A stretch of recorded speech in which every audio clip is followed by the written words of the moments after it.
Johnny Pujols es nuestro invitado en la mañana de hoy, miembro del Comité Político del Partido de la Liberación Dominicana, exfuncionario del gobierno PLDista final, juega con los números y con las matemáticas, pero también juega con las palabras. Buenos días. Buenos días. Muy agradecido de estar aquí con ustedes. Ya teníamos un tiempecito planificando este encuentro y además me gusta estar aquí porque me siento hijo de este municipio por el apoyo que he recibido constantemente de ustedes siempre. Bueno, pero nosotros le abrimos las puertas y le abrimos los brazos para recibirlo a usted con más orgullo. Gracias. Buenos días. Buenos días. Vamos a ver quién es Johnny. Dirigente político. Sí. Aparte de lo que yo dije. Sí. Comencé la vida política en el movimiento estudiantil, en el PLD, en el grupo estudiantil del PLD. Ahí me formé, digamos, esos fueron mis inicios, y luego a través de la juventud del partido, en las campañas del presidente Danilo Medina, en los dos procesos, y en la reciente campaña del compañero Gonzalo Castillo. Me tocó un rol importante en la última campaña, incluyendo el trabajo electoral del sector externo. Y ese ha sido, vamos a decir, el trabajo político. Soy de Santo Domingo Este. Ajá. Sí, nací y crecí en Los Minas. Oh, de esta provincia. Sí, así es. Magnífico. ¿Y cuándo entra el PLD? En el 2003 entró al movimiento estudiantil y me organizo en el partido en el 2005. Me organizó en el partido el compañero Carlos Ferrera, miembro del Comité Central. Okay. Me organizó en la circunscripción 3 del distrito. Yo tuve que esperar un congreso más para pasarme a la provincia, ¿verdad? A mi municipio, a Santo Domingo Este. Pero me organicé primero en el Comité Intermedio Fernando Germán. Antes de darle paso a mi compañera Juana, yo quisiera que usted me diga por qué razón en el PLD personajes como usted joven y como otros más han llegado al comité político. ¿Qué está pasando en el Partido de la Liberación Dominicana? Un proceso de renovación, eso es normal. Las organizaciones políticas se renuevan y esa renovación llega de diferente manera. Estamos viviendo una transformación importante de todo en la vida cotidiana, de todo. La comunicación ha cambiado muchísimo. Ustedes se dan cuenta y son un fruto de eso. Ahora es muy importante, por ejemplo, la comunicación digital. Asimismo, la cultura de la imagen en la pantalla también afecta a la política. Implica transformaciones que son necesarias. Implica también que hijos de esta generación pues puedan tener un espacio, y el partido ha tenido la madurez a través del 9º Congreso de garantizar esos espacios, y yo creo que ha sido positivo. Y además porque nos integramos con la experiencia, que es siempre importante, porque no es una sustitución, sino una integración de fuerzas. Magnífico. Johnny, además de ser ingeniero electromecánico, también tiene una especialidad en algo poco común, que es ciencia de la complejidad y teoría del caos. Sí, pero eso no es complicado, aunque suena así, ciencia de la complejidad. Pero merece explicación. Sí, no es complicado. Porque yo sé que poca gente tiene dominio de eso. Sí, lo que sucede es que la ciencia tradicional es analítica, y por lo tanto, fíjense que el principio de la ciencia es descomponer. Si nosotros vamos a estudiar un problema o una situación, se descompone en su parte componente, ¿verdad? En su parte primordial. Se analizan cada parte y luego se tiene una idea del todo. Pero ¿qué pasa? Que en la complejidad se parte de la idea de que el todo es más que la suma de las partes. Es decir, que usted conociendo cada una de las partes no tiene necesariamente una conciencia del todo. Hay muchas explicaciones para eso. Por ejemplo, ustedes se han dado cuenta, para hablar de un fenómeno social, que por una turba airada es capaz de asesinar a alguien, ¿verdad? De matar a alguien. Lamentablemente ha ocurrido, ¿verdad? Los linchamientos, por ejemplo. Sí. Y puede ser que entre esa gente no haya un solo asesino, individualmente. Entonces podemos ver en el todo un comportamiento en el colectivo que no es propio de ninguno de los individuos que lo componen. Eso es para decir algo social. Correcto. Entonces la complejidad tiene esa mirada holística, transversal, transdisciplinar, y permite dar soluciones a problemas que a veces la ciencia tradicional, con sus aproximaciones disciplinares, no se la puede dar. O sea, que algo tan complejo como que una paloma con sus aleteos puede provocar una tormenta. Sí, ese es el llamado efecto mariposa. Sí, es así, dice el aleteo de una mariposa. Ella cita una frase famosa. Sí, el aleteo de una mariposa en un lugar puede provocar un huracán en otro lugar. Porque eso tributa más a la ciencia de la complejidad que comenzó estudiándose a través de la meteorología. Fíjense que ningún meteorólogo le dice si un huracán va a entrar dentro de 4 semanas. Porque 4 semanas es mucho. Así es. Hay un plazo de tiempo, lo que se llama horizonte de predictibilidad, en el que se puede hablar de la entrada de ese fenómeno. Entonces, ¿por qué? Bueno, porque todos esos fenómenos, incluyendo los fenómenos sociales, son sensibles a las condiciones iniciales. Es decir, un pequeño cambio hoy puede implicar grandes transformaciones mañana. Y la historia está llena de ejemplos de eso. Muy bien. Ya. ¿Cuáles posiciones? Johnny, Está bien. Dale para allá, Juana, está bien. Johnny Pujols fue subdirector general del INAVIE. No, pero entonces vamos por la misma línea. Dura. Sí. Johnny, ¿cuál fue el impacto durante tu gestión con relación a lo que es la revolución educativa? Bueno, fíjate, la revolución educativa implicó no solamente garantizar jornada extendida, la asignación del 4% de la educación, sino también mejorar todas las condiciones de infraestructura o las condiciones de base en las que se encontraba la educación dominicana. Si usted piensa en infraestructura, por ejemplo, se pasó de aproximadamente 3.000 centros educativos, planteles, al doble. Estamos casi en 7.000 planteles educativos. Se construyeron la misma cantidad de planteles que se habían construido en toda la historia de la República Dominicana. Pero también se garantizó alimentación escolar, salud escolar y utilería escolar. Y como esos son beneficios que van destinados específicamente a los estudiantes, entra en juego esa institución que se llama Bienestar Estudiantil. El programa de alimentación escolar es viejo, no podemos decir que fue instaurado por el PLD ni siquiera, sino por el PNUD en los años 90. Pero era un programa focalizado, pequeñito, que lo que procuraba era que en algún momento el país tuviera o desarrollara su propia competencia y lo universalizara. Y esa universalización, que implica una cobertura total, es decir, que todos los estudiantes recibieran alimentación, se logró en estos últimos 8 años. Nosotros pasamos a garantizar la alimentación, el desayuno escolar a todos los estudiantes. Aunque se dice desayuno, son varios desayunos escolares, porque todos los niños no reciben lo mismo. Por ejemplo, aquí en las zonas urbanas, lo que se conoce es el pan y la leche. Y los bizcochitos. Pero en la zona fronteriza y rural, nosotros no dábamos eso, porque el requerimiento nutricional es mayor. Son niños que necesitan mayor protección del Estado, ¿verdad? Okay. Y por lo tanto se les llevaba víveres, se les llevaba embutidos. Hay otro menú distinto. Lamentablemente ese programa, por ejemplo, en este año escolar que acaba de concluir o que está concluyendo, no se continuó. Prácticamente se descontinuó. Por lo tanto, los niños que están en la cordillera dejaron de recibir esa alimentación, que son precisamente los que más lo necesitan. Y no solo en la cordillera, también los que están en la zona fronteriza. Estamos hablando de casi 100.000 niños. ¿No crees que fue por la pandemia? Pero nosotros durante la pandemia lo manteníamos, porque a nosotros nos tocó gestionar una parte de la pandemia. Sí, esa es la verdad. Y lo mantuvimos. Magnífico. Perdón, y también la utilería. Recuérdense que nosotros dábamos el uniforme escolar, y los zapatitos escolares, que por cierto son de muchísima calidad. Esos zapatos son fabricados en República Dominicana. Una parte de ellos utiliza piel dominicana. Lo estábamos motivando a que eso fuera así. Había un problema con el mercado local para abastecerse ellos, pero estábamos empujando para que fuera en esa dirección. En el caso de la leche, por ejemplo, nosotros dejamos el programa con un 80% de los proveedores utilizando leche de producción nacional, leche fresca.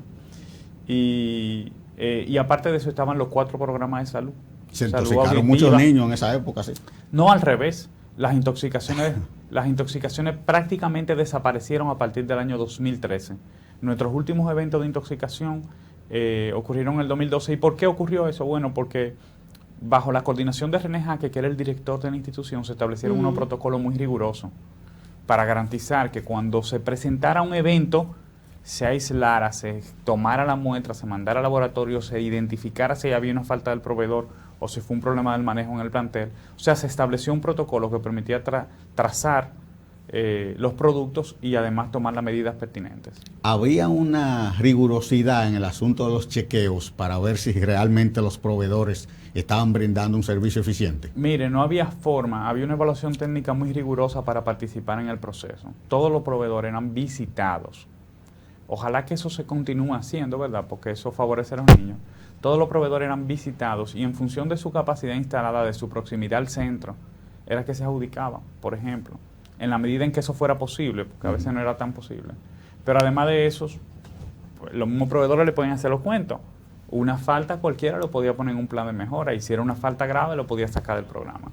Y eso, además de que se hacía al momento de la licitación, también se hacía varias veces durante el año a través del programa del sistema de aseguramiento de la calidad. Perfecto. Hubo mucha crítica con eso porque Sí. se coló por muchos medios de que eran favorecidos personas que no tenían nada que ver con la industria, que no tenían que ver nada con comercializaciones, sino que fue directo para personas, para favorecer a mucha gente. Y eso siempre se da en la política y siempre se da en estos sistemas que no tienen un fijamiento muy eficiente. Sí, pero yo le diría que es infundado y probablemente fruto del desconocimiento. El que lo dice tiene esa sospecha porque el dominicano es desconfiado, y eso es bueno porque ayuda a fortalecer la institucionalidad en cierta medida. El INAVIE pasó de tener un centenar de suplidores en el 2012 a tener más de 2.200 suplidores.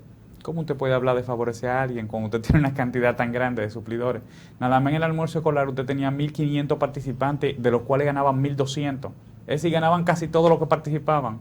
Usted tenía que tener una falta muy grande para usted no recibir una adjudicación, porque prácticamente se dividía toda la distribución de los centros educativos entre todos los suplidores que participaban. Entonces, el hecho de participar era casi una garantía de adjudicación. Usted no podía hablar ahí de privilegios porque había gente vinculada al partido del gobierno actual, hijo de senadores actuales del PRM, tenían cocina y nunca se le preguntó de qué partido eran, porque eso no era un requisito, nunca lo fue. Qué bueno, qué bueno. Johnny, ¿cómo tú has visto la ejecución presupuestaria en este primer año de gobierno? Bueno, entrando en la parte más importante, ¿verdad?, que es la evaluación del gobierno del primer año de gobierno del PRM, yo le diría que el problema más importante que ha tenido el PRM es precisamente con el manejo de la economía, sobre todo por la muy baja inversión pública que ha habido. Ellos han, cuando se dice muy baja inversión pública se refiere, se hace con respecto o de manera relativa a lo planificado. Se está hablando de aproximadamente un 25%, pero nosotros estamos en el mes 8, terminándolo. Estamos en el 67% del tiempo del año fiscal correspondiente al 2021, ¿verdad? Y el gobierno ha ejecutado un 25% de lo que tenía presupuestado. Okay. Pero usted tiene que combinar eso con un momento de muy alta inflación, la tercera más alta de América Latina, con una pérdida brutal de empleos que se produjo en el primer trimestre, casi 200.000 empleos, 192.000 empleos, de los cuales 146.000, 3 de cada 4 son mujeres. Okay. Y 2 de cada 3 son jóvenes. Y cuando uno piensa en el tema de las mujeres, porque es dramático, o sea, que casi todos los desempleos, la pérdida de empleo esté asociada a las mujeres, tiene que guardar alguna relación con el hecho de que las aulas hayan permanecido tanto tiempo cerradas. Porque nosotros dejamos, por ejemplo, la jornada escolar extendida, que garantizaba que la madre pudiera dejar al niño en la escuela e irse a trabajar, porque esa era la primera prioridad. Y eso no se pudo ejecutar por la pandemia. Y hablando de eso, importante destacar que República Dominicana ha sido el país que más tiempo duró con las aulas cerradas del mundo. Así mismo. Más toque de queda que el globo terráqueo del mundo completo. Entero. O sea, casi todo lo... Y eso es grave. Eso es grave porque eso va a implicar un retroceso en términos de los contenidos que aprenden nuestros estudiantes. ¿Cómo usted lo va a pasar de grado? Si hay unos contenidos previos que él debe adquirir. No, este año pasaron todo. No, pero el problema es ese, que pasaron todo. Por ejemplo, ustedes saben que nosotros ya veníamos arrastrando muchísimas deficiencias que se notan en las pruebas que se hacen, en las evaluaciones internacionales, como la PISA, por ejemplo. en lectoescritura, en ciencias, en matemáticas sobre todo. Pero las matemáticas son como un castillo de naipes, usted no puede ir construyendo arriba sin lo de abajo, ¿de acuerdo? Sí, por ejemplo, se quemaban hasta los maestros. Cuando ejemplo, PISA hacía su investigación, hasta los maestros se quemaban. Nosotros tenemos problemas con los estudiantes para que ellos comprendan, incluso ya cuando llegan al nivel universitario, algo sencillo que se llama criterio del operador o prioridad del operador, que sabe en qué orden se hacen las operaciones matemáticas. Pero si usted lo promueve de curso sin ellos haber aprendido eso adecuadamente, llegan con esa deficiencia a la universidad, que hoy ocurre eso. Imagínense perdiendo un año escolar completo, que fue lo que pasó. Se perdió un año escolar completo. ¿Y cuál es el problema que nosotros vemos? Nosotros no le hacemos una crítica al gobierno por haber mantenido las aulas cerradas tanto tiempo, porque imagínense, tal vez no tenían la otra alternativa, otra manera de hacerlo. Pero sí le hacemos la crítica de que no hayan hecho ninguna evaluación. No hay ninguna evaluación con respecto a los resultados de este año escolar. Es que esto fue una gracia. Entonces, año escolar fue una gracia. ¿Cómo usted puede corregir la deficiencia que va a arrastrar esta situación si usted ni siquiera lo evalúa? ¿Cuáles son las medidas que se van a tomar para garantizar que nuestros estudiantes... Esto fue para que no se pierda el año escolar, John. Es que se perdió. Es que se perdió. Sí, porque ni la prueba. Bachillerato, claro. Las pruebas nacionales. No, pero hagamos una evaluación cualquiera, un diagnóstico que nos permita decir, mira, nuestros estudiantes tienen lo de cuarto de primaria tienen este nivel. Entonces, este es el programa que vamos a desarrollar para garantizar su nivelación. Pero eso no existe. Porque el ministro, en cierta medida, anda en otra cosa también. Ajá. Sí, el ministro de Educación. ¿Y cuáles son esas? A lo que te gusta. Sí, pero ¿cuáles son esas otras cosas? Me gustaría saber. Yo creo que no le ha puesto atención a los problemas que le corresponde como ministro. Y hay un deseo de promoverse. Ajá. Y hay un gasto también en publicidad de parte del ministerio que a nosotros nos preocupa. Porque... ahora hay mucho menos publicidad que en el gobierno de ustedes. Nunca ha habido tanta publicidad como ahora. Mire, le voy a decir, nada más el DICON duplicó, pero eso... Pero educación tenía publicidad hasta en cajita de fósforo. Pero usted sabe lo que son 5 ahora no, ahora se lo están dando a 2 o 3. No, usted sabe lo que son 5,000 millones de pesos para el tema de la docencia virtual. Claro, uno no dice que ellos mantuvieron tanto tiempo las aulas cerradas por eso, pero eso también cuenta como propaganda, porque tiene un efecto. Y en el caso del DICON, es el doble del presupuesto del DICON, es el doble del más alto que tuvimos nosotros. Hay 2 o 3 que reciben más que 40 o 50. Lamentablemente. Es la verdad.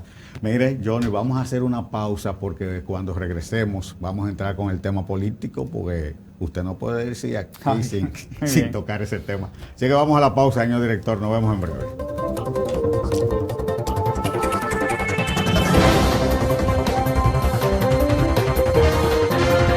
Pueblo dominicano, el asunto del COVID es real. La República Dominicana requiere que nosotros los dominicanos nos vacunemos. En mi caso, ya cumplí con mi compromiso. Quiero que tú también cumplas con tu compromiso.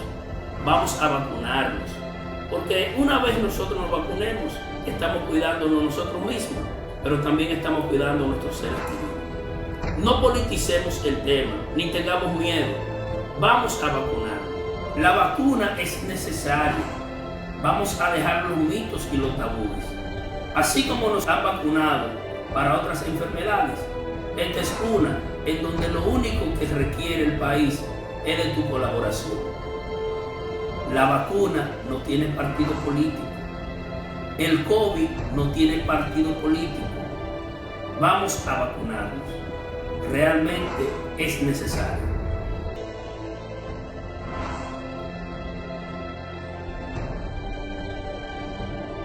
En Pinturas Magistral creamos una nueva fórmula de última generación, Magistral 5G, científicamente diseñada con los referentes ajustados al tema más importante del futuro, el cambio climático.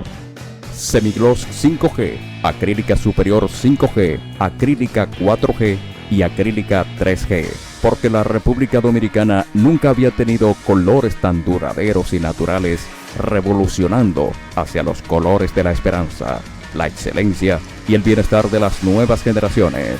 Generación 5G de Pinturas Magistral. 809-568-8913. Pinturas Magistral. El placer de pintar.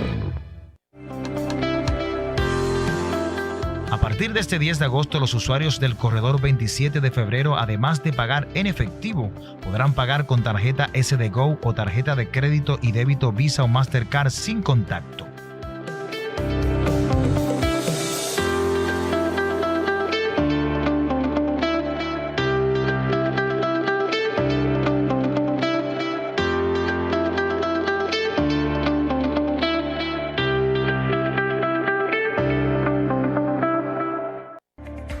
Las vacunas que disponemos constituyen la mejor fórmula para combatir el virus que produce la COVID-19. Vacúnate. Mensaje del Partido de la Liberación Dominicana.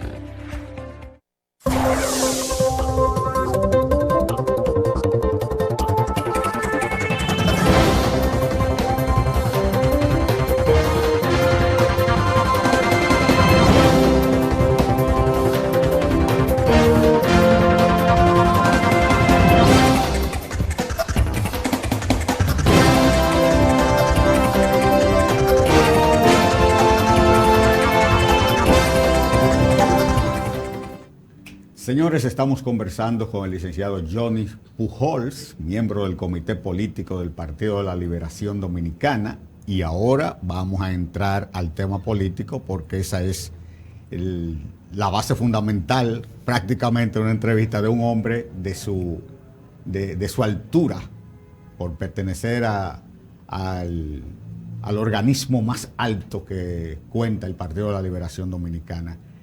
Yo quisiera saber de usted cómo anda el Partido de la Liberación Dominicana después de haber salido tan desacreditado del poder, porque aquí unos meses, mucho antes de las elecciones, la gente estaba que no quería saber del PLD, y el mismo Danilo Medina tuvo que decir en una ocasión que muchos funcionarios, muchos empleados del PLD, del gobierno, fueron los culpables de que tenga que salir el PLD porque nunca se acercaron a él para sugerirle a un vecino, a una persona que lo nombren, sino iban nada más para pedirle favores e iban a decirle que le nombren el papá, que le nombren la mamá, que le nombren un hijo, etcétera, etcétera.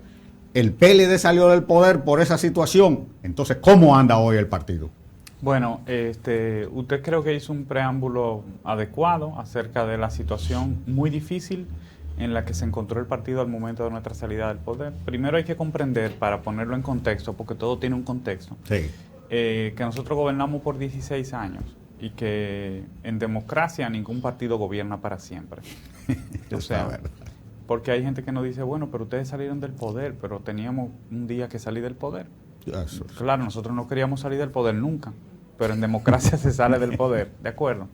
Y que hayamos podido gobernar 16 años creo que es una proeza y habla bien de una organización política, porque significa que su país le cedió muchísima confianza durante un tiempo muy prolongado. Fueron muchas victorias y yo creo que en ese sentido fue correcto. Ahora, al momento de salir, recuérdese que hubo una suspensión de elecciones en febrero, que afectó mucho la imagen del partido.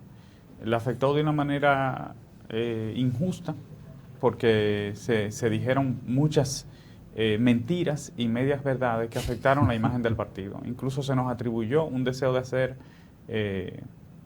hacer fraude, cuando en realidad quien se vio más perjudicado con esa suspensión fue precisamente el Partido de la Liberación Dominicana. Cuando ocurre un evento que conmociona tanto a la sociedad, uno siempre se debe preguntar quién beneficia. Eso es. Y el beneficiario no fue el PLD, no, definitivamente.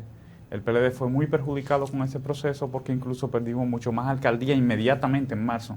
Y a partir de ahí ya se construyó la historia de la derrota del PLD.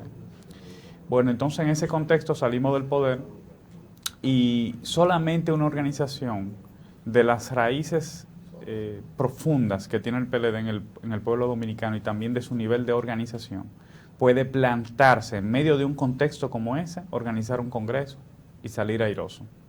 y comenzamos el Congreso acabando de salir del poder. Que yo me lo encontré malo. Inicialmente mucha gente se lo encontró malo. Es más, se podían tener dudas acerca de si era el momento pertinente. Es que no lo era. Porque había gente que todavía estaba un poco aturdida con lo que había pasado. Sin embargo, el resultado demostró que tampoco fue tan mala la decisión. ¿Por qué? Porque permitió primero pasar por un proceso reflexivo que era necesario. El Congreso tuvo 3 momentos y el primer momento fue un momento reflexivo en el que pudimos reunirnos, analizar las causas de la derrota, tomar decisiones que nos permitieran corregir errores, porque las organizaciones tienen que corregir errores, y luego tomar decisiones que nos permitieran adaptarnos orgánicamente, adaptarnos y además adaptarnos al modelo de partido que requiere la sociedad de hoy. Y en ese proceso hemos pasado la última etapa, que fue la etapa electiva del Congreso, donde se eligió primero el Comité Central, del medio hacia arriba, ¿verdad? Uh-huh. Comité Central, Comité Político, Secretarías, etc. Y ahora subsecretarios. Y estamos agotando otra fase, que es un mandato del Congreso, que es la fase de transformación orgánica, que implica reorganizar todas las estructuras medias y de base y hacer la segunda fase de la parte electiva, que es de abajo hacia el medio. Entonces, yo creo que eso ha permitido dinamizar el partido, además modernizarlos, sí, hacer que los organismos vuelvan a reunirse, ponernos una agenda como el tema de la formación política, que es fundamental en democracia y que ha sido abandonada por nuestro partido. Ningún partido tiene un programa de formación, esa es la verdad. Ahora la ley de partido obliga a que eso ocurra. Pero en el caso del PLD es un poco más doloroso para nosotros, porque por un asunto de mística siempre lo tuvo. Claro. Y lo abandonamos en el 6º Congreso. Sin tener que imponérselo, lo tenía. Lo teníamos. Entonces, vamos a decir que es darnos cuenta de que cometimos un error abandonando eso y recuperarlo.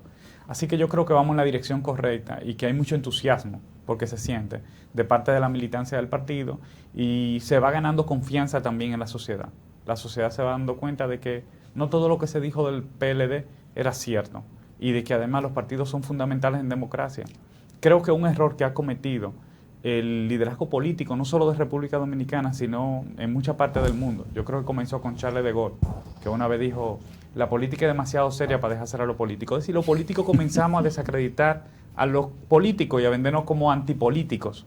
Y eso fue destruyendo la credibilidad de los partidos. ¿Y cuál es la consecuencia inmediata cuando se destruyen instituciones tan importantes para la democracia de un país? Bueno, que aparecen los liderazgos mesiánicos. Y eso sí es peligroso. Y ya sabemos lo que eso conlleva, una pérdida total de institucionalidad. Entonces nosotros tenemos que tratar de proteger nuestra democracia, y eso pasa por proteger las instituciones que forman parte de ella, que son los partidos políticos. Implica eso también que no podemos permitir que se asocie el comportamiento de ningún militante real, o la acusación o el señalamiento de ningún militante o persona llegada a un partido a la organización, porque no necesariamente es así. Pues, si fuera así, las faltas de cualquier ministro o de cualquier sacerdote fueran de la iglesia.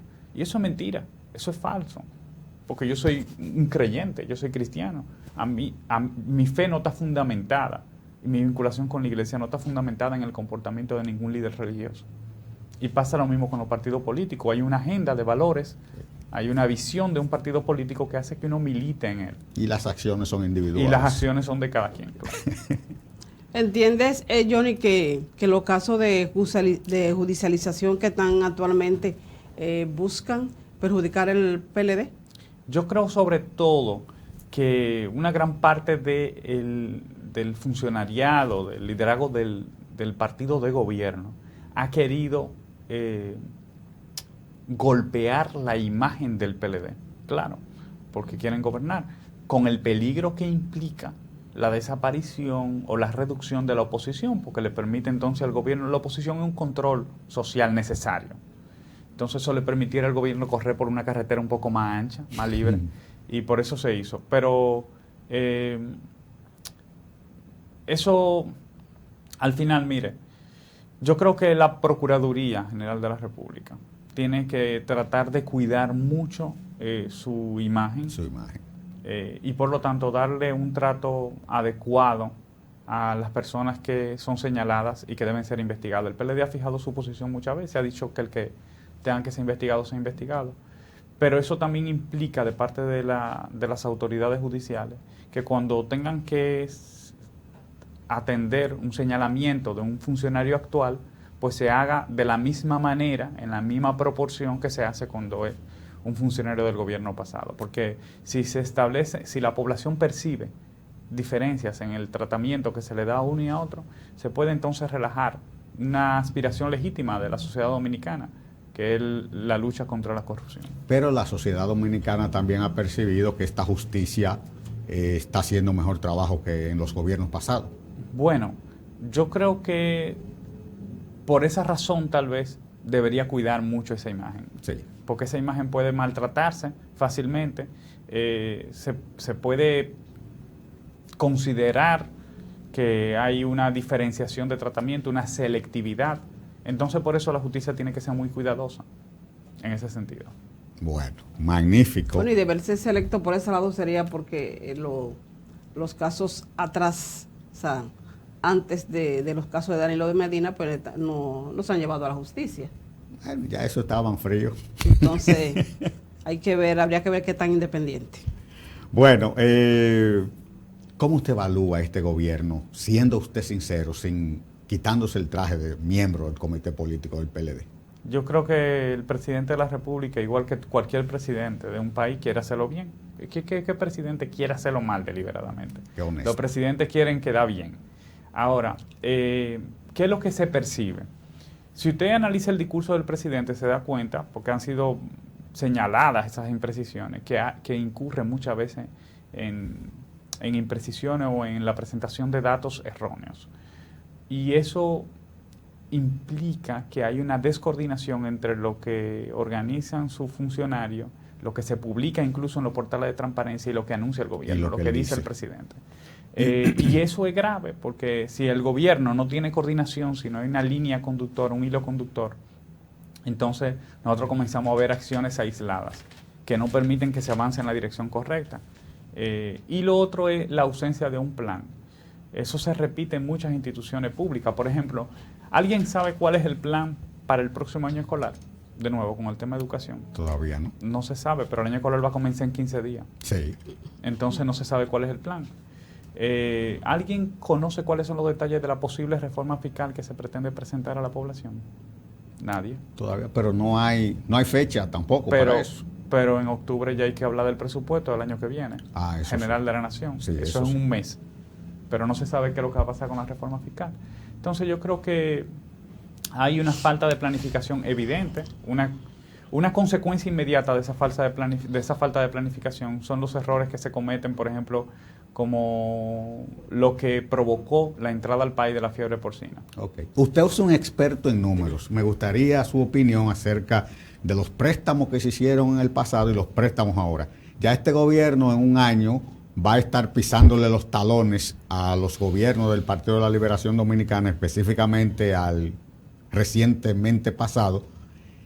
¿Cómo usted ve esos números con relación a las actividades, las obras que está haciendo el gobierno? ¿Usted cree que realmente se justifican los préstamos con lo que la población puede ver de las obras del gobierno? Mire, primero, el gobierno ha tomado 13,000 millones de dólares, usted lo dijo, uno de los gobiernos se ha endeudado igual que el PLD en los últimos 8 años probablemente, o sea, en los últimos años. El nivel de deuda pública es excesivo, pero sobre todo lo más grave es el uso que se le está dando a ese dinero, que no se sabe todavía. Muchas veces se habla de que eso se ha tenido que hacer. El mismo presidente de la República en su discurso dijo que eso se ha tenido que hacer como consecuencia de la pandemia. Uh-huh. Bueno, si eso fuera así, todos los países del mundo tuvieran el mismo nivel de endeudamiento, o por lo menos los países con similitudes a nuestro país. Sí, a la nuestra. Y no es así. Pero además de eso, ¿por qué el gobierno solamente ha utilizado 3.500 millones de dólares en salud pública? Si era por la pandemia, no están sobrando 9.000 millones de dólares. Es decir, se ha tomado mucho más dinero prestado que el que se está destinando a salud. De hecho, los programas de salud se han visto muy afectados durante el gobierno de Luis Abinader. Nosotros hemos visto cómo se deteriora el 911, cómo ha desaparecido los programas de medicamentos que se ponían a disposición de la población a través de la farmacia del pueblo. Comienzan a escasear, por ejemplo, la insulina, que es un medicamento esencial de las farmacias del pueblo. Entonces, no se sabe exactamente cómo se está utilizando ese dinero, que es grave. Y usted habló de obras que el gobierno esté ejecutando. El presidente de la República dijo que no ha hecho ninguna obra. Él lo dijo en su discurso. Bueno, pero habló de unas cuantas obras que ya están en marcha. No. Eso quiere decir que con ese dinero se está Él haciendo. habló de que ha decidido darle continuidad y cerrar obras que estaban en marcha. O sea, el gobierno no ha hecho ninguna obra importante. Y la inversión en obras públicas es inferior a la inversión de los primeros 8 meses del último periodo de gobierno. ¿Qué había del anterior? ¿Qué había del anterior, por ejemplo, con la extensión del metro, que va para los Alcarrizos y de ahí se va a transportar hasta el aeropuerto, las Américas, todo eso? ¿Qué había cuando él llegó? Cuando llegó ¿quién? Cuando llegó el presidente ahora, Abinader, en cuanto a eso. Porque por ejemplo, la obra que se está construyendo, la infraestructura vial que se está construyendo en Puerto Plata, fue planificada e iniciada por el PLD. La circunvalación del sur de Baní, ¿verdad? También fue iniciada por el PLD. El mismo metro que usted acaba de mencionar es una continuidad, porque eso cuando se creó la OPRE, se hicieron las 6 líneas del metro. Todo el mundo ha visto ese documento. O sea, pero no había nada sembrado. No, ¿cómo que no? Pero para los Alcarrizos. Sí, claro que sí, está planificado. Está en el plan. Entonces, lo que se le está dando es continuidad. Y eso es correcto, no está mal. Lo importante es que den el primer Picasso, porque también a veces se queda mucho en promesa. Ha pasado el 25% del tiempo que tenía el gobierno, ya le pasó. No, ya lo iniciaron. Entonces, porque y ya parece que están en campaña, porque el discurso fue de promesa. El discurso de rendición de cuentas fue sobre todo lo que vamos a hacer a partir de ahora. Yo creo que el tono fue muy en la dirección de hemos podido hacer muy poco, estamos enfrentando una situación de pandemia, pero queremos hacer mucho y vamos a hacer. Y entonces eso es preocupante, porque hay una confianza, hay una cantidad increíble de recursos que se han puesto a disposición del gobierno actual, más recursos que en cualquier gobierno, precisamente porque había una pandemia. Sí. Aparte de que el presupuesto es mayor, el presupuesto de este año al de año pasado, también tiene una facilidad de préstamo, una cantidad de dinero igual a la mitad del presupuesto nacional, un poquito más de la mitad del presupuesto nacional en préstamo. Y usted tiene el director de aduana que dice que está recaudando más que nunca, el de la DGI, que dice que también tiene recaudaciones récord. Bueno, pues el gobierno no tiene problema de dinero, porque no hay inversión pública, porque es tan baja la inversión, porque no hay obras de infraestructura que estén ejecutándose, al margen de las promesas que estén ejecutándose actualmente.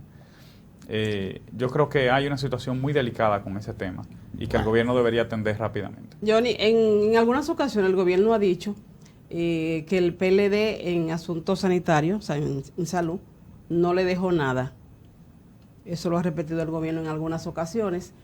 Pero, o sea, quiero ver tu opinión por esa parte, pero también comentar lo siguiente. En días pasados tuvimos aquí la entrevista con un diputado, Sócrates Pérez, y él decía que la cantidad real de las vacunas, en el caso de las vacunas, que se supone que el gobierno debió haber comprado, era de 21 millones, porque se supone que somos como 11 alrededor, no se van a vacunar a todo el mundo porque los niños no van, así que se hizo un cálculo de que serían unos 7 millones, y si esos 7 millones se multiplican por 3, o sea, eso es contando con que se pongan la tercera vacuna a todo el mundo, sería 21.000 millones de vacunas, pero tenemos 34. Sí, se han adquirido muchas más vacunas de las que necesita la población dominicana. El gobierno deberá... ¿Habrá corrupción? Yo no me aventuraría y no entraría en ese discurso porque sería hacer lo que nosotros hemos criticado, ¿verdad? Ellos han sido muy agresivos con ese tema. Yo creo que el pueblo dominicano debe ponerle mucha atención a la forma como se adquirieron. En algún momento tendrá el gobierno que publicarla. Así es. La manera en cómo se adquirieron.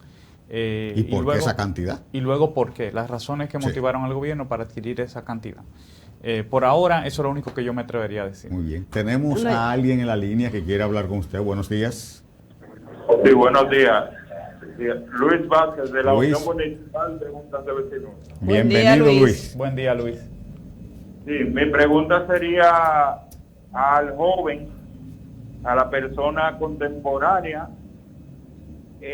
preguntarle si la comunidad tendría opción nuevamente a optar por ese partido. Yo quiero saber cuáles las cosas que debieran corregir, que como joven usted entiende que estaban como sombras en ese gobierno, en el área de educación o en cualquier área, que van a emprender hacia el futuro y a ponerle esperanza en el pueblo. Gracias. Muy bien, muy buena pregunta. Bueno, es una pregunta muy interesante, desafiante. Yo mismo me la hago frecuentemente, ¿verdad? Porque realmente hay una responsabilidad, sobre todo de la generación a la que yo pertenezco, de cambiar la forma en que se hace política en el país. Y eso no es una tarea solamente del PLD, pero para mí, que es personal el tema, sí es una tarea fundamental para el Partido de la Liberación Dominicana. Y por lo tanto hemos emprendido esta tarea con mucha gallardía y comienza por formar una nueva manera de pensar y de comportarse del dirigente político y regresar en cierta medida al bochismo. Yo creo que las ideas de Bosch son imperecederas. Así mismo es. Y que lo que hay que recuperarlas, actualizarlas, ¿verdad? Porque requieren una actualización que permitan su aplicación en la sociedad moderna y aprovechando todas las tecnologías de que disponemos y hacer que toda la población dominicana vuelva a sentir ese amor, ese respeto por la actividad política. Yo creo que esa es la tarea más importante y yo creo que el partido está en la dirección de completar esa tarea. Yo veo que la mayoría de los que se están yendo del PLD, ese es su discurso, de que ya el PLD no es ni siquiera una sombra de lo que fue. Usted sabe que ese discurso se ha dicho muchas veces, ¿verdad? Sí. Ese discurso se dijo cuando se fue Tonito Abreu en los años 70. Ay, papá, primer secretario del PLD. Se dijo cuando se fue Rafael Alburquerque en los años 80, que el PLD ya había concluido su labor. Se dijo en los 90 cuando se fue Nelcy Damalmolejo, Max Puig, ese grupo, también se dijo eso mismo. Y se dijo ahora, porque todo el que se va dice eso, pero el PLD ha estado ahí al revés, y cada vez que se ha ido ese grupo, el partido con mucha humildad se reorganiza, se reencuentra y se prepara para echar la siguiente pelea, porque esa es la responsabilidad de un partido político. ¿Usted cree que el PLD se está preparando para tomar el gobierno ahora en el 24, como lo están diciendo muchos? Sí, es que esa es la responsabilidad que tenemos. Es la mística. Claro que sí. ¿Y usted cree que lo pueden lograr como salieron y con tanta gente cayendo presa? Yo creo que sí, que lo podemos lograr. Primero, lo de tanta gente no son tantas. Ajá. No son tantas. El PLD es un partido de 2 millones Ni son figuras connotadas del partido tampoco. De la dirección del partido. No son. No, ¿verdad? Ok. Eso lo ayuda a ustedes.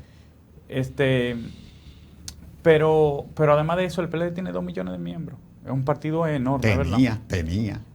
¿Sabe qué? Tal vez no debería tener esa cantidad, porque un partido político no necesita tener una cantidad así de miembros, ¿verdad? Y eso es parte de lo que deberemos revisar. Pero sigue siendo un partido enorme, es un partido muy grande. Entonces uno no puede pensar que se está reduciendo. Al contrario, yo creo que vamos en la dirección correcta de dar un discurso de esperanza a la población, que va viendo cómo se afectan sus programas, cómo se afectan los programas que favorecían especialmente a los más pobres. Y entonces el PLD tiene la responsabilidad de salir en defensa de esa población y además en defensa de nuestra propia obra de gobierno. Bueno, finalmente ya no están haciendo señas, Johnny. A mí me gustaría... Hay una preguntita. ¿Por qué le están diciendo el cascarón ahora? ¿A quién? Al PLD. ¿Cuál es la razón? Bueno, no lo había escuchado. Ajá, pero las redes... Pero tampoco. Pero, ajá, le están diciendo el cascarón todo. Pero hay que ver quién lo dice. Hay que ver quién lo dice, porque tal vez lo dice un partido... que no... Son los verdes lo que le dicen. Bueno, mire, yo tengo una opinión con respecto a la fuerza, a pesar de que hay mucha gente que uno aprecia, ¿verdad? Sí. Porque fueron compañeros y compartimos mucho tiempo. Yo creo que un partido que se dedica a ubicar la dirigencia de otro partido e invitarla a que forme parte de ello, no es un partido que esté en la dirección de crecer. Porque los partidos que no tienen otro... Sí, no hay otra forma. Pero el país tiene una cantidad impresionante de personas desafectas por la política, que son la gente que hay que enamorar. Mientras ellos estén atrás de se podrán llevar uno o dos, pero, por ejemplo, hay gente que le han ofrecido espacio, que le dicen, a usted le va a tocar una alcaldía sin competirla. Venga para cuando un partido está en disposición de regalarle una alcaldía, a pesar de lo que dice la ley de partido, regalarle sin competencia una alcaldía, es un partido que está mal. Porque un partido que está bien hay competencia. ¿Y ha escuchado usted eso? ¿Ha escuchado eso que le han ofrecido? Sí, lo han dicho algunos compañeros que se fueron. Han explicado que entre sus motivaciones fueron esas, ¿verdad? Le ofrecieron como una forma de excusarse, ¿verdad? Y además porque hay gente que su interés está en otro lugar y eso hay que comprenderlo. Bueno, gracias, Johnny. Antes de que finalicemos, el Partido de la Liberación Dominicana ha tenido toda una revolución en torno al ingreso y al empoderamiento de un equipo de jóvenes que están pues haciendo vida política ya mucho más activa en el partido. En el caso tuyo, ¿hay alguna posibilidad que para el 2024 tengas algún proyecto de aspiración? No, porque nosotros ahora mismo la tarea más importante que tenemos es la reorganización del partido y eso toma tiempo. Nosotros vivimos, cada uno de nosotros tiene una provincia asignada. Y yo paso 3 días de la semana en Sánchez Ramírez, que es la provincia que me toca. Entonces no te da tiempo a pensar en otra cosa, más que en el partido y en su momento en la campaña presidencial que también se iniciará. Mira, Juana, cuando tú ves que un hombre como este llega sin nadie, es porque no tiene aspiración. Todo el que tú veas que venga aquí al programa y vengan 10 o 12 detrás de él. No, porque no es tiempo, todavía no es tiempo. No, es que esos son los activistas. Todavía no es tiempo. Él no tiene activista todavía. Todavía no es tiempo. Me están haciendo señas de caleo. Sí, como posible coordinador tuyo, Johnny, aquí en Santo Domingo Norte. Uy, qué bellacos son estos muchachos. Johnny, muchas gracias por haber venido, cruzando el puente para venir a este programa.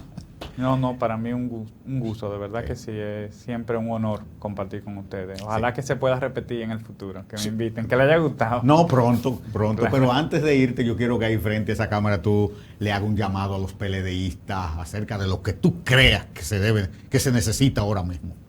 Bueno, tal vez el llamado más importante que yo le tengo que hacer a mis compañeros de partido es que nos pongamos nos conectemos con nuestras propias raíces, que volvamos a recuperar valores importantes como la mística, los métodos de trabajo, y nos demos cuenta de que el partido es más importante que cualquiera de nosotros, que cualquier aspiración que tengamos, temporal, porque eso puede venir y se puede ir en su momento, y además porque el partido seguirá siendo siempre un instrumento del pueblo dominicano y de la democracia, o sea que vale la pena trabajar por eso.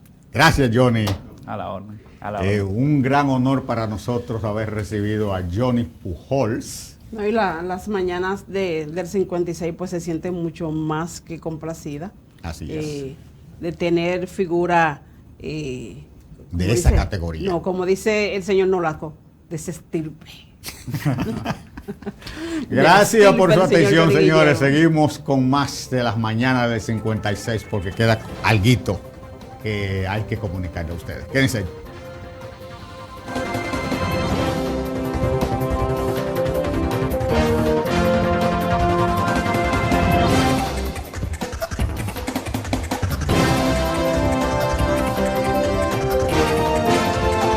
Le habla el licenciado Juan Reynoso de Carlos Ferretería, cariñosamente Carlos. ¿Por qué usted debe de venir a Carlos Ferretería?